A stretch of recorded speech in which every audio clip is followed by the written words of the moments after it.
I'm Jordan Reed, and for this subscriber-only bonus episode of Like Me, I decided to do something a little different.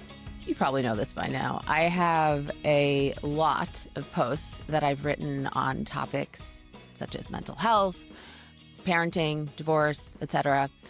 And if you're anything like me, my media consumption these days mostly happens over my headphones while I'm doing drop-offs and pickups and such.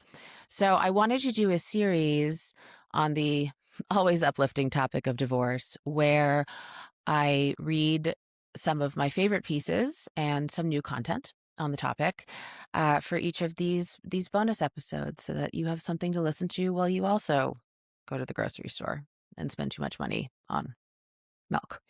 All right, let's get started. Thank you for joining me, and yeah, let's do it.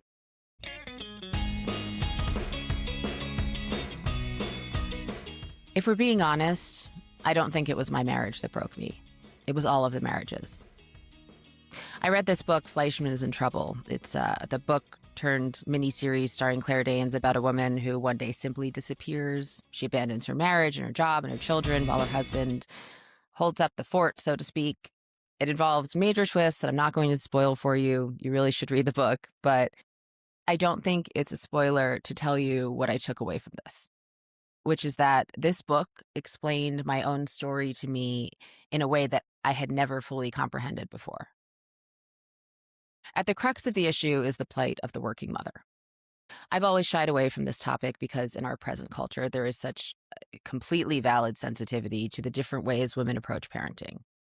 There is a danger when you identify yourself as a working mother of creating distance between yourself and the other kind of mother, the one who doesn't work, but who does. Of course she does. She does the hardest job.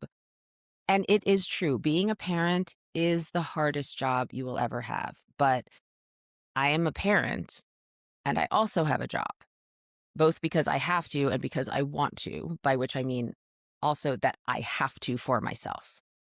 I do not judge women whose calling it is to be with their children all day and every day. I admire them and I respect their choice.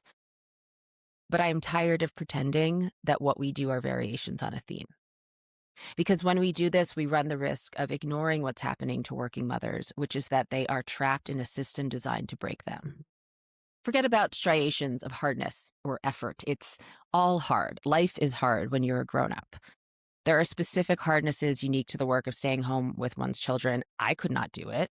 And I mean that in the same way that I could not be an economist because I am poor at math. And I could not run a dog grooming business because I like some dogs, but not a lot of them. I am fortunate that I have the resources to ensure that even if I cannot lay eyes upon my children every moment of every day, they will have other eyes laid upon them. And so I can attend to my next highest need in Maslow's hierarchy, which is to write.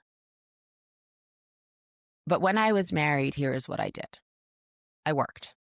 I wrote books and negotiated deals, and I shot campaigns and I hosted shows. And I worked all day, every day, and every night and every weekend, because that is what you do when you work for yourself. I made more money each year than my husband, sometimes exponentially. And that's not a slight on him. It is simply a fact. I cared for our children. Not solely, of course. Some years they were in daycare, and some years they had a nanny, and some years when they were very young, I rationalized that I could do two things at once. Why not? I can do it all. And so I wrote with one hand, and I held a hungry mouth to my breast with the other, icing my nipples when they cracked and bled so I could do it again and again and again. They had and have two parents who both love them madly, of course. But let me tell you, on the day that our first child was born and our job descriptions were issued, it became very clear that they would never be the same. I cared for our home. I paid the bills, hammered the nails, called the repairman when the washing machine broke, kept a laser eye focused on our equity line and current interest rates, and does it make sense to refinance? I made the appointments, volunteered for the pumpkin patch trips, cultivated the friendships that would lead to playdates that would create a village that I hoped would keep my children safe in this often lonely world. I planned the weekend trips and kept track of when the towels needed to be washed and returned the field trip forms and scheduled the well visits and rocked bouncy chairs with one hand and typed with another. And when someone got sick, I switched the in-person meeting to a Skype and I recited the apology that I knew by heart. This is not, of course, the only perspective on how it went. Just as so much of what I did was invisible, I am certain that there was much that was invisible to me too. I'm completely certain that I fell short in many, God, so many ways, some of which I'm aware of and some of which I am sure I'll never learn about. But what it all added up to was an exhaustion so profound that it made me furious. And then angrier still that the only thing to do with that fury was to bury it so deep that I could pretend it wasn't there. Jordan, my mother said to me one day when I confessed to my anger, my resentment, my exhaustion, that's just the way marriage is. Men do what they do, and the women do the rest. This is how it always is. It's not anybody's fault, or maybe it's everybody's. So I kept going. I worked and worked and worked even when I wasn't working because everything outside of my actual job was also my job. And when night fell and the darkening sky said, "It's okay, you can rest," I still couldn't rest. Just like you can't rest because the day has ended, but it's only just begun. There are meals to be made and sheets to be changed and emails that demand to be read because there's no such thing as after hours anymore. And then there's your partner who may feel anxious or unfulfilled or frustrated or any of the many, many things that people are allowed to feel when they are released from their workplaces back into the world. And you understand those feelings. Of course you do. You feel them too. And so you twist your face into what you hope is an accurate representation of empathy and make sure that whatever you say or don't say doesn't make the feelings worse.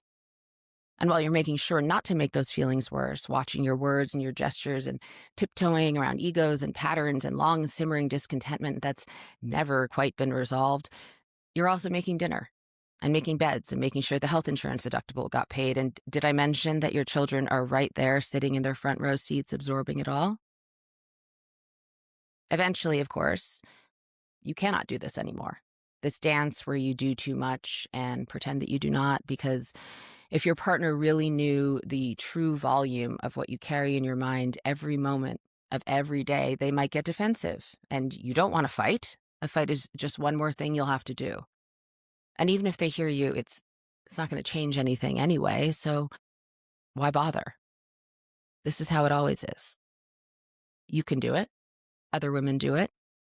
And so you keep your mouth shut mostly, only occasionally allowing it to open enough to let a drop of poison slip out. You know that if you're ever honest, really, truly honest about how you feel, which is that none of this, not a single thing about it is okay, you'll fuck it all up. So you skip being honest. And one day it's too much. And you explode. And you fuck it all up anyway.